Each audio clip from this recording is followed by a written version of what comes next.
Good morning everyone, চলে এলাম আমি আজকে রান্নাবান্নার মেনু নিয়ে, ব্লগ নিয়ে। আজকে মঙ্গলবার, তো আজকে আপনাদের বাড়িতে কি কি রান্নাবান্না হয়েছে কমেন্টসে বলবেন। আমার ভিডিও যদি ভালো লাগে একটা ছোট্ট করে লাইক করে দেবেন, শেয়ার করে দেবেন। তো চলুন স্টার্ট করছি আজকে রান্নাবান্নার মেনু। আজকে ব্রেকফাস্ট থেকে স্টার্ট করছি। আজকে ব্রেকফাস্ট আমি টোটালি হেলদি ব্রেকফাস্ট নিয়েছি। টোটালি হেলদি হচ্ছে আজকে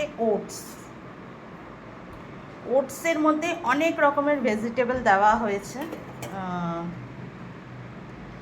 যেরকম হচ্ছে ডাল আছে, ওটস আছে, বেবি কর্ন আছে, পটল আছে, কুমড়ো আছে, গাজর আছে, বিনস আছে, পালং শাক আছে, আরও নানা রকমের টমেটো আছে। ভেজিটেবল, যত রকমের ভেজিটেবল দিয়ে আমি আজকে ওটস খিচুড়ি বানিয়েছি। Totally healthy and tasty. আর লাঞ্চে আজকে আমি নিয়ে যাচ্ছি হচ্ছে ভাত আছে, এইখানে হচ্ছে পালং শাক, কুমড়ো, বেগুন, পটল, ঝিঙে, চিংড়ি মাছ দিয়ে চচ্চড়ি।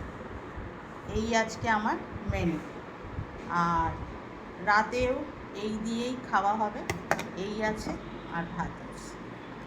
তো আজকে রান্নাবান্নার মেনু এই হয়েছে ফ্রেন্ডস। আপনাদের কি রান্নাবান্না হয়েছে কমেন্টসে জানাবেন। ভিডিওটা ভালো লাগলে একটা ছোট্ট করে লাইক করে দেবেন, শেয়ার করে দেবেন। থ্যাংক ইউ এভরিওয়ান, ভালো থাকবেন, সুস্থ থাকবেন।